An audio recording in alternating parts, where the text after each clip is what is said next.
Aujourd'hui, on va parler de Visa qui, en l'espace d'une dizaine d'années, a pris plus 386% et on va essayer de voir si là on est arrivé à un sommet et que la bulle va dégonfler ou si on n'est que au début d'une belle histoire.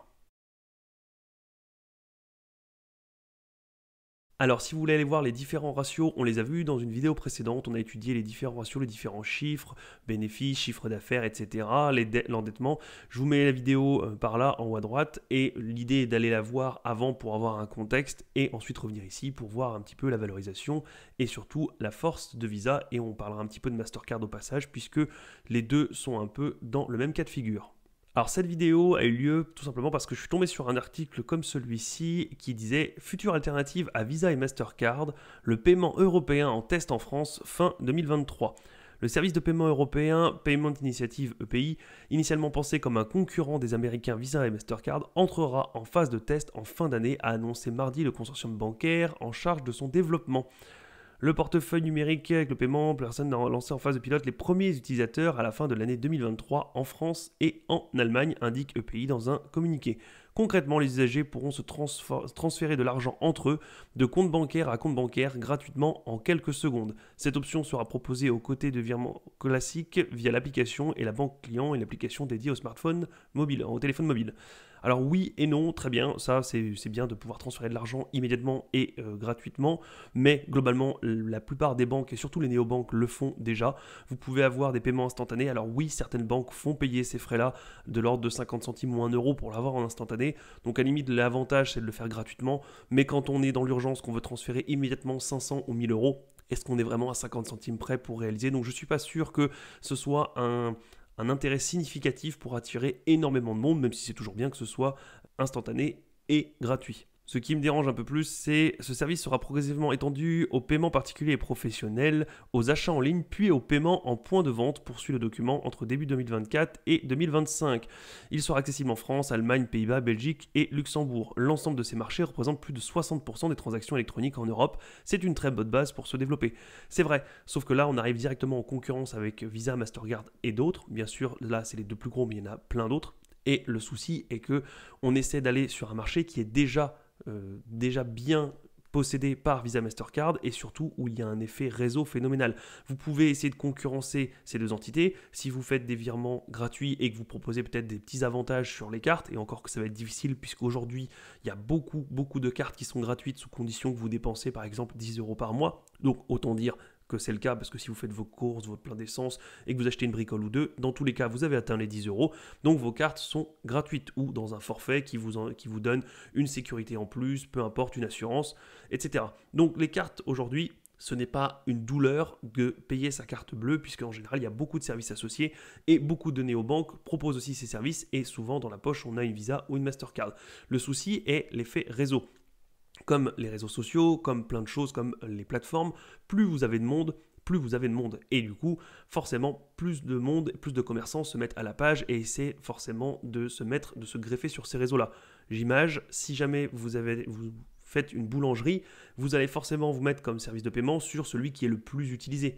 De la même manière que souvent, ceux qui ouvrent un business en ligne se mettent sur PayPal et Stripe, tout simplement, puisque ce sont les deux plus gros. Pourquoi aller se mettre sur un petit truc où il y a seulement 9 clients par an et qui n'est pas sûr de voir les 5-6 prochaines années, puisque immédiatement en face, il y a des moyens de paiement comme Stripe et PayPal qui ont des millions de transactions par jour, eh bien, tout simplement, au début, on ne le fait pas et on se met sur les plus gros parce que c'est là où est tout le réseau. C'est un peu pareil avec Visa et Mastercard. Quel intérêt de s'associer avec ce genre de carte si derrière vous vous dites « Oui, mais si je vais à l'étranger, je pourrais peut-être pas payer. Oui, mais peut-être que la carte sera prise chez Carrefour Leclerc, mais pas Géant Casino. Que peut-être que ça sera pris chez Monsieur Bricolage, mais pas Castorama. » Bref, avec Visa et Mastercard, c'est déjà éprouvé, c'est déjà répandu à travers le monde entier. Et donc, la concurrence va être rude, ça va être très difficile. Surtout que quand on lance au début un business comme celui-ci, le gros avantage, c'est les économies d'échelle. Puisqu'une fois que vous avez tout bien verrouillé, vos transactions, que vous les avez cryptées, que vous les avez sécurisées, que vous avez optimisé pour la vitesse de paiement,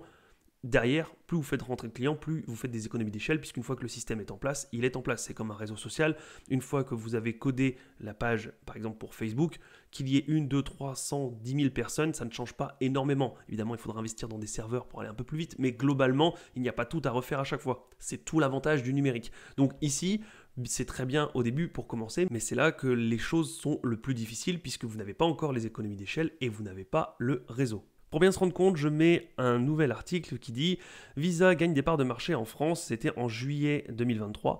Les parts de marché de Visa pour les transactions liées à la carte bancaire française en France a grimpé de 5,31% en décembre 2021 à 17,89% en avril 2023, selon la fintech Yavin, solution de paiement pour les commerçants. Cette augmentation est calculée sur la base de 20 millions de transactions et liée aux fintech qui proposent des cartes siglées uniquement Visa, oubliant le circuit CB, carte bancaire traditionnellement privilégiée par les banques françaises, mais aussi et surtout au groupe BPCE qui remet à ses clients des cartes Visa Only dans les perspectives des Jeux Olympiques sponsorisés par Visa.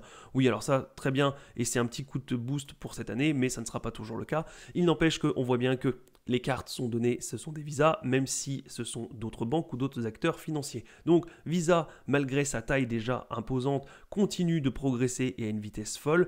Donc forcément, pour EPI, ça va être beaucoup plus difficile. Je rebondis ici sur un autre article qui est très bien fait. Visa et Mastercard sont les deux firmes leaders dans le système de paiement et de retrait, largement connus dans le monde entier. Peu de personnes savent réellement comment elles fonctionnent, quelles sont leurs différences. Les banques laissent généralement peu de place au choix car les nuances sont relativement faibles. Cela mérite tout de même d'être étudié. Alors je vous laisserai lire l'article en entier puisqu'il est relativement bien fait, il y a des bonnes données, c'est pas pompeux, on en apprend très vite et relativement rapidement. Donc si ça vous intéresse, un petit coup d'œil rapide, ça peut vous permettre d'aller apprendre pas mal de choses. Mais nous, ce qui va nous intéresser aujourd'hui, c'est ça. Quel positionnement pour chacune des deux cartes ? Les deux entreprises Mastercard et Visa se concurrencent avec un positionnement relativement similaire. Leurs réseaux de commerçants et de distributeurs automatiques sont mondiaux et sont représentés dans la quasi-totalité des pays. Aussi, certaines banques telles que la Société Générale ou HSBC proposent à leurs clients des cartes Visa et Mastercard. Donc même les banques les proposent à leurs clients. Donc même si vous êtes chez une autre banque, vous pouvez avoir une Visa et Mastercard dans les mains, ce n'est pas impossible. Mastercard est présent dans 210 pays contre 200 pour Visa, mais c'est Visa qui l'emporte pour les parts de marché avec 38 millions de points d'acceptation contre 35,9 pour Mastercard. En France, sur les 70 millions de cartes bancaires, 43,5 millions sont des cartes Visa. Et je pense que derrière, Mastercard n'est pas loin derrière, il n'est pas seulement 1 million sur les 70 qui restent, même si c'est Visa qui gagne de loin, mais globalement, ça laisse peu de place pour les nouveaux. Alors, est-ce que ça veut dire que c'est fichu et qu'il ne faut jamais monter de business sur les cartes ? Non, absolument pas. Mais il faut avoir conscience que la compétition sera dure, féroce, et que Visa et Mastercard ont déjà une énorme avance, puisque quand on est présent dans 210 pays et qu'on continue à avoir une croissance comme ils l'ont, c'est très difficile de venir jouer sur leur terrain. Si on regarde rapidement une présentation de Visa de cette année, je l'ai juste mis ici pour avoir ce chiffre-là. Payment volume, on voit 12,3 trillions, donc ça fait 12 000 milliards. Il y a eu 12 000 milliards de paiements en volume, ce qui est énormissime, ce qui montre bien la vague immense et le terrain que possède Visa à travers le monde. Alors oui, c'est à travers le monde et oui, du coup, on fait tous beaucoup de micro-paiements, donc ce chiffre peut monter vite, mais globalement, 12 000 milliards de paiements sur une année, c'est énormissime. Si on passe maintenant sur une présentation du quatrième quarter de Mastercard, on a ici worldwide 2,115 milliards, donc 2115 milliards. Donc on est à, pareil, 2000 milliards de transactions, ce qui est énormissime. Rendez-vous compte, sur seulement un trimestre, il y a eu 2000 milliards de dollars échangés. Donc évidemment, il peut y avoir des transactions à 1000 dollars, à 5000 dollars, ce qui fait que le nombre de transactions en soi est plus petit, mais vous avez quand même 2000 milliards de dollars qui sont passés par les Mastercard en seulement un trimestre.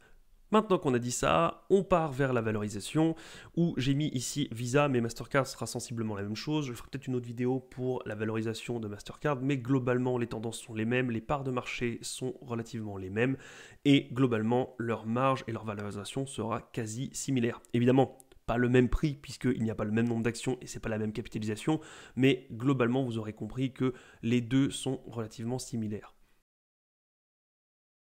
Alors j'ai remis ici tous les free cash flow des années précédentes et on a une croissance moyenne passée de 17,06% par an. C'est juste incroyable, surtout quand on voit la taille. Évidemment, il y a des croissances plus élevées, mais souvent ce sont des petites sociétés qui permettent d'avoir une vélocité plus accrue. Là, on est quand même sur des sociétés qui capitalisent énormément et qui continuent de faire 17% de croissance annualisée. On a de la trésorerie, ce qui est très bien, pas d'endettement. Et on a à l'heure actuelle 8,68 $ de bénéfice net par action. Si on va ici et qu'on se met là, on voit finance, annuel.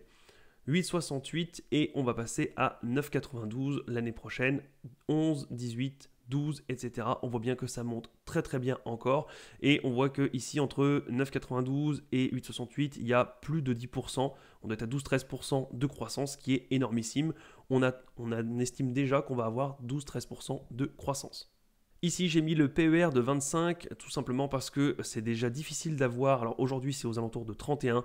C'est extrêmement difficile d'avoir du 25. On n'a pas eu ça depuis des années et on n'arrivera probablement pas à avoir, sauf crack phénoménal, mais à avoir en dessous de 25. Donc je mets une valorisation avec un multiple de 25 tout simplement parce que c'est quelque chose qui est réaliste. On peut toujours mettre avec un PER de 2, mais globalement, ça ne sert à rien si c'est pour dire oui, génial, je l'aurai à ce prix-là quand il y aura un PER de 2, mais globalement, ça ne vous sert pas puisque vous n'avez pas de point de référence, puisque il y a peu de chances que le Visa arrive un jour à un PER de 2. Donc si on met la valorisation grossière, on a une valorisation à 267, ce qui est un énorme coup de chance puisqu'on arrive pile poil sur la valorisation, enfin sur le prix actuel. Mais globalement, si on prend juste un revenu net fois un multiple, moins la dette, mais ici on n'a pas de dette, divisé par le nombre d'actions, on arrive pile poil au prix actuel. Donc on peut dire que Visa est correctement évalué selon une méthode un peu empirique. Ça ne veut pas dire que c'est génialissime, mais globalement, si on fait juste et qu'on garde la même croissance, qu'on garde les revenus nets fois le multiple, c'est en gros ce que paye le marché habituellement.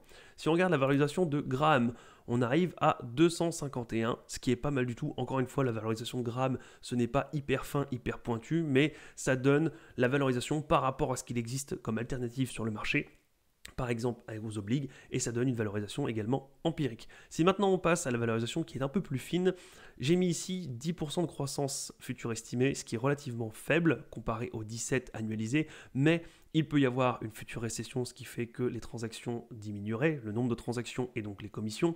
Il pourrait aussi y avoir un regain par exemple de Mastercard via Visa, enfin contre Visa, ce qui fait que Visa perdrait des parts de marché. Et vu la taille de cette société, en étant à 10%, je suis relativement conservateur, ce qui fait que normalement, je ne devrais avoir que des bonnes surprises. Évidemment, on peut toujours se dire que ça descendra à 8, 7, 6, mais globalement, quand on a du 17 annualisé, je pense qu'on peut tabler sur du 12, 13, 14% facilement, et donc 10 me permet d'être relativement prudent. Si on fait la valorisation, on arrive à 395 comparé à aujourd'hui, donc on peut dire aujourd'hui, enfin c'est selon mes calculs et les données que j'ai rentrées, que Visa est sous-évalué et que ce serait une bonne chose de commencer à rentrer dans le train.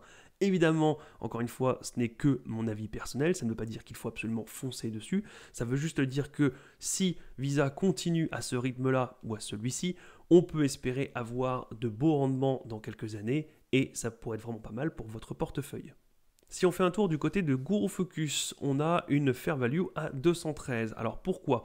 Tout simplement, alors ici je trouve qu'ils ont été un peu gourmands de mettre un growth rate à 16,1, c'est un peu beaucoup, on va le descendre à 14, 13, 12, allez mettons 12, et on va même mettre 10 pour être relativement conservateur, mais je pense par contre que sur 10 ans c'est un peu léger, on a encore la moitié du monde qui est paye par liquide, on a beaucoup de pays qui commencent à se numériser et à avoir des cartes avec du paiement sans contact, ce qui fait que ça rend beaucoup plus facile pour tout ce qui est les commerçants, etc. Donc on a beaucoup de pays et même de continents qui s'y mettent, et je pense que ça ne se fait pas en seulement une décennie, donc on peut avoir une croissance de ce rythme-là de 10% par an allègrement pour les 20 prochaines années, ce qui serait largement possible. Et il suffit qu'on passe pas à 10, mais par exemple à 11 ou 12%, puisque ce sont des nouveaux pays, donc en pleine explosion, vous voyez que tout de suite, on peut revaloriser. Alors effectivement, en jouant juste avec des chiffres, on peut avoir n'importe quelle valeur, mais globalement, après, c'est à vous de prendre le curseur et de vous dire, j'estime que cette croissance-là est complètement stupide et qu'il faudrait beaucoup moins ou beaucoup plus, et j'estime que ce temps-là est stupide également et qu'il faudrait voir beaucoup plus loin ou beaucoup plus court puisque le monde est incertain. Faites votre propre évaluation, faites votre propre recherche, ce qui fait que vous pourrez bien dormir la nuit.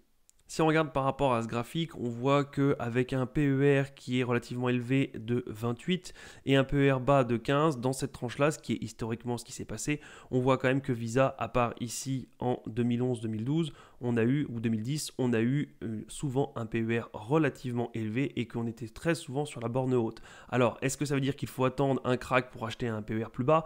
Mais en même temps, si vous aviez acheté ici, vous aviez acheté un peu cher le business, il n'empêche que des années plus tard, vous êtes beaucoup plus haut. Donc attention, c'est souvent ça avec les entreprises de qualité.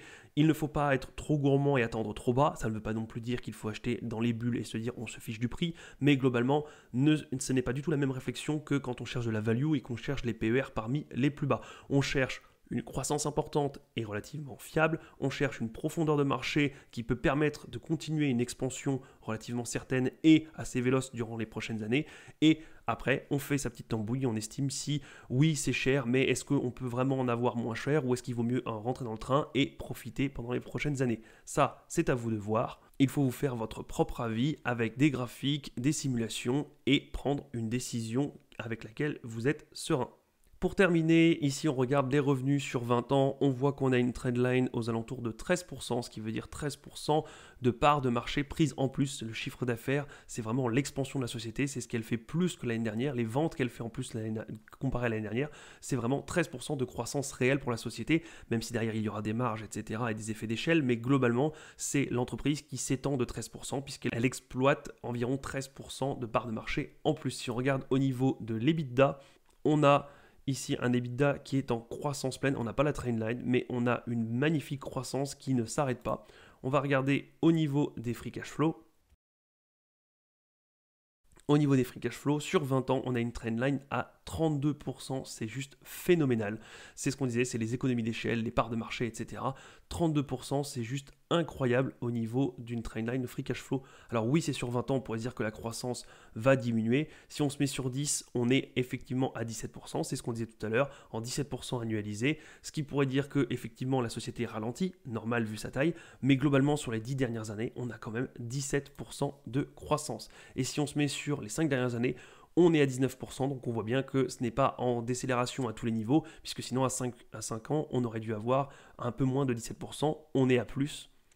On est à 19%, donc on voit bien qu'elle ne perd pas de vitesse, si par rapport au début il y a 20 ans, mais globalement, on n'est toujours pas en train de s'essouffler.